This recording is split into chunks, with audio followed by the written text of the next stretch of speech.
प्यारे बच्चों, ज्ञान सरोवर कोचिंग में इंग्लिश के ऑनलाइन क्लास में आपका स्वागत है।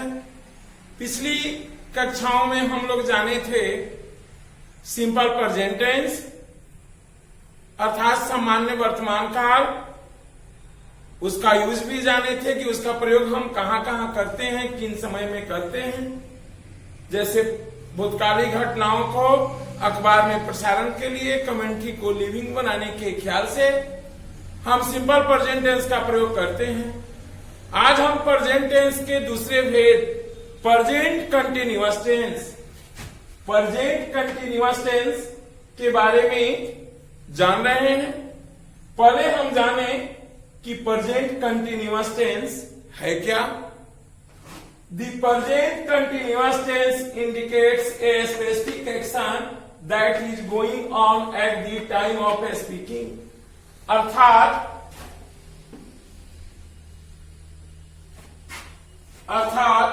ऐसे भाग जिनसे वर्तमान में काम के होने का बोध हो या तत्काल होने का बोध हो, उसे हम प्रेजेंट कंटिन्यूअस टेंस कहते हैं। इसके बाद हम जानेंगे इसका आइडेंटिफिकेशन यानी पहचान। इसका पहचान क्या है? इसका आइडेंटिफिकेशन है जिस हिंदी क्रिया के अंत में रहा है, रही है, रहे हैं इत्यादि हो तो उसे हम प्रेजेंट कंटिन्यूअस टेंस कहते हैं। जैसे में देखेंगे,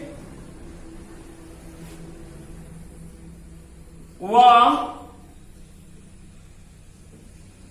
बाजार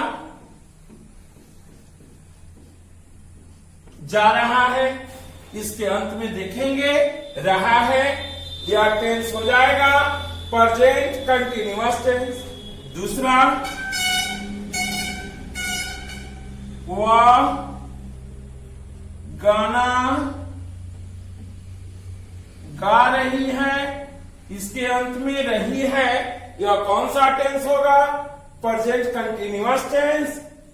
तीसरा एग्जांपल, वे लोग क्रिकेट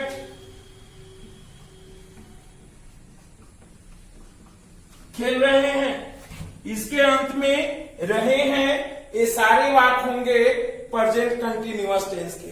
अब हम इसके पहचान में जान गए कि जिस हिंदी क्रिया के अंत में रहा है, रही है, रहे हैं इत्यादि हो तो उसे हम प्रेजेंट कंटिन्यूअस टेंस कहते हैं। अब हम जानेंगे फॉर्म, इसके बनाने का नियम, आखिर हम ऐसे वाक्यों का ट्रांसलेशन कैसे बनाएंगे। हाँ, तो अब हम देख रहे हैं प्रेजेंट कंटिन्यूअस टेंस यानी तत्कालिक वर्तमान काल के वाक्यों को बनाने का नियम, उसका फॉर्म है।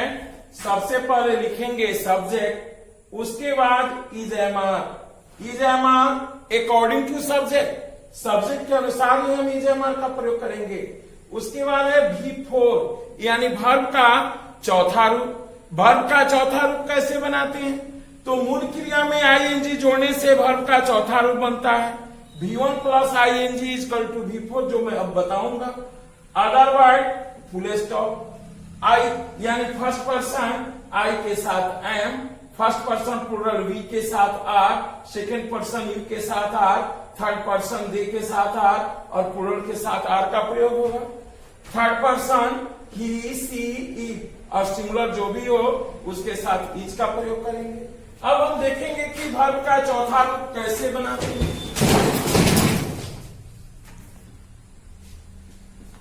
V1 plus ING equal to V4 यानी मूल क्रिया में आईएनजी जोड़ने से वर्ब का चौथा रूप बनता है।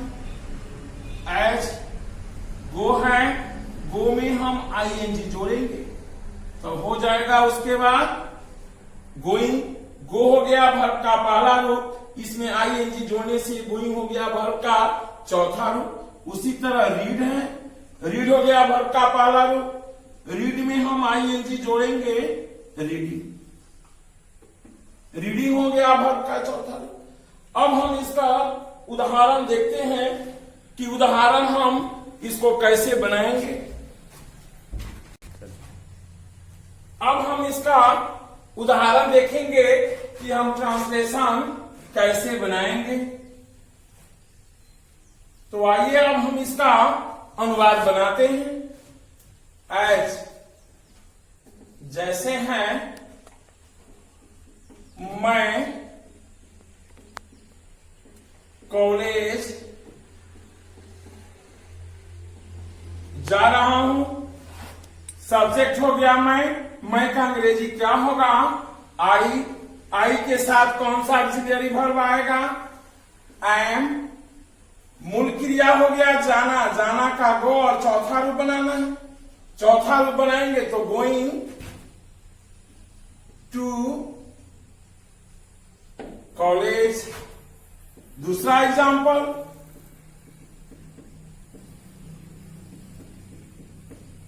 आप लोग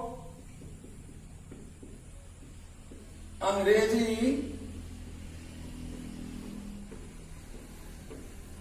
बोल रहे हैं। आप लोग का अंग्रेजी होगा यू। यू के साथ ऑक्सिलरी वर्ब आएगा आर। बोलना का अंग्रेजी स्पीक, और स्पीक में हम जोड़ देंगे आईएनजी, बिफोर है, स्पीकिंग इंग्लिश। तीसरा एग्जाम्पल, वह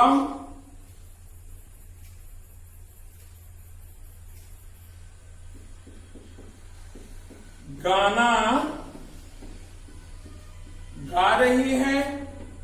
वह का होगा सी। सी के साथ ऑक्सिलरी वर्ब आएगा इज। क्रिया हो गया सिंग, मूल क्रिया, इसमें आईएनजी जोड़ेंगे, सी सिंगिंग ए सॉन्ग। इस प्रकार हम बहुत सारे अनुवाद को बना सकते हैं जिसके अंत में रहा है, रही है, रहे हैं हो, उसका ट्रांसलेशन हम इसी फॉर्म के अनुसार बना सकते हैं। अब आप इसका सिर्फ अभ्यास करेंगे खुद। इससे रिलेटेड जितने भी ट्रांसलेशन होंगे उसको खुद अपने आप बनाना है, जिसके अंत में रहा है, रही है, रहे हैं हो, उसका ट्रांसलेशन अब आप बना सकते हैं। अब हम जानेंगे इसका निगेटिव फॉर्म, नकारात्मक वाक्य में बनाने का नियम। अब मैं बता रहा हूं प्रेजेंट कंटिन्यूअस टेंस के वाक्य को निगेटिव सेंटेंस, नकारात्मक वाक्य में बनाने का नियम। इसका निगेटिव फॉर्म है, सबसे पहले हम लिखेंगे एक नंबर में सब्जेक्ट। सबसे पहले हमें सब्जेक्ट को लिखना है। उसके बाद 2 नंबर में लिखेंगे is am according to subject. उसके बाद चूंकि ये निगेटिव है इसलिए इसमें निगेटिव वर्ड लाना है नॉट। उसके बाद बिफोर वर्ब का चौथा रूप अदर वर्ड। अभी मैं आपको बताया कि इज एम आर का प्रयोग कहां होगा। आई के साथ एम, वी यू दे बहुवचन, आर ही सी इट एकवचन, इज ये ऑक्सिलरी वर्ब है। अब सब्जेक्ट के अनुसार इनका हम प्रयोग करेंगे।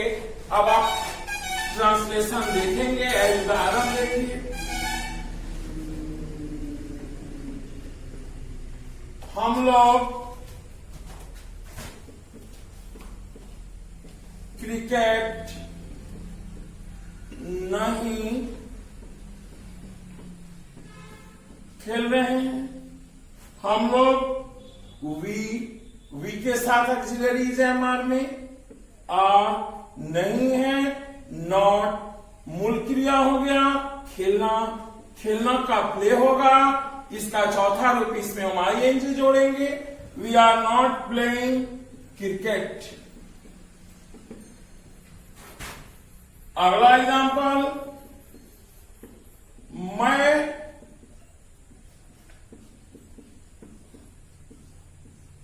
अंग्रेजी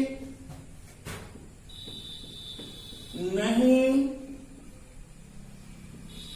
पढ़ा रहा हूं। मैं का आई आई के साथ ऑक्सिलरी आएगा एम नॉट टीच में आईएनजी जोड़ेंगे, टीचिंग इंग्लिश। तीसरा एग्जाम्पल, वह टेनिस नहीं खेल रही है, वह का होगा सी के साथ इज नॉट प्लेइंग टेनिस। अब हम एक बात को दो तरह से बना सकते हैं, एक होगा अफर्मेटिव या स्टेटमेंट्स, दूसरा होगा निगेटिव। मैं क्रिकेट खेल रहा हूं, मैं क्रिकेट नहीं खेल रहा हूं, आप अंग्रेजी सीख रहे हैं, आप अंग्रेजी नहीं सीख रहे हैं। अब प्रत्येक जो हमारा स्टेटमेंट्स होगा उसको निगेटिव में हम इस तरह से उसको बना सकते हैं। अब हम जानेंगे इंट्रोगेटिव सेंटेंस में बनाने का नियम। हाँ, हम जाने हैं interrogative form. Present continuous tense के वाक्यों को इंट्रोगेटिव सेंटेंस यानी प्रश्न सूचक वाक्य में बनाने का नियम। इसके माध्यम से भी हम स्पोकन कर सकते हैं। जैसे मैं पिछली कक्षाओं में भी आपको बताया था कि स्पोकन दो तरह से किया जाता है। एक का शुरुआत यस नो क्वेश्चन एक को कहते हैं और दूसरे को डब्ल्यूएच क्वेश्चन कहते हैं। यस नो क्वेश्चन वे हैं जो ऑक्सिलरी वर्ब से शुरू होते हैं और इसका जवाब हम हाँ या ना में देते हैं। बट दूसरा है जो क्वेश्चन वर्ड से व्हाट वेयर हाउ व्हेन से शुरू होता है, जिसका जवाब हम यस या नो में नहीं दे सकते। तो अभी मैं आपको बता रहा हूं इनका शुरुआत ऑक्सिलरी वर्ब से होगा। सबसे पहले हम सब्जेक्ट के स्थान पर शुरू में हम ऑक्सिलरी वर्ब को रखेंगे। ऑक्सिलरी वर्ब इसमें है इजेमा। उसके बाद 2 नंबर में हम सब्जेक्ट लिखेंगे। उसके बाद वर्ब का चौथा रूप, उसके बाद अदर वर्ड इंट्रोगेशन मार्क्स। अब जैसे आई के साथ एम लगता है तो एम को पहले कर देंगे। व्यू दे प्लूरल के साथ आर लगता है तो आर को पहले कर देंगे। इस सिंगुलर के साथ इज लगता है तो हम ऑक्सिलरी वर्ब इज को पहले कर देंगे। एज, अब जैसे हम ट्रांसलेशन देखेंगे, क्या मैं अंग्रेजी पढ़ा रहा हूं? Am I teaching English?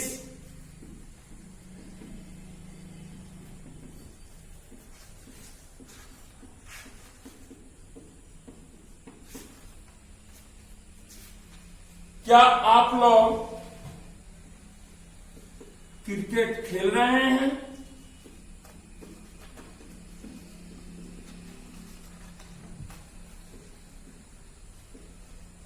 Are you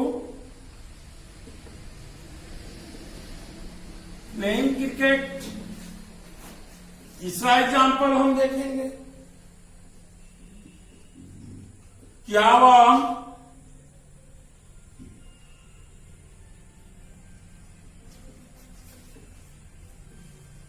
बाजार जा रहा है? इज ही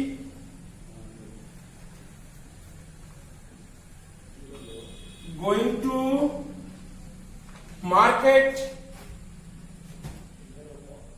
अब हम इसको इंट्रोगेटिव सेंटेंस यानी प्रश्नसूचक वाक्य में हम इसको बना रहे हैं।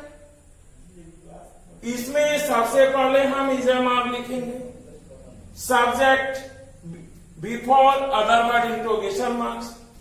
क्या मैं अंग्रेजी पढ़ा रहा हूं? Am I teaching English?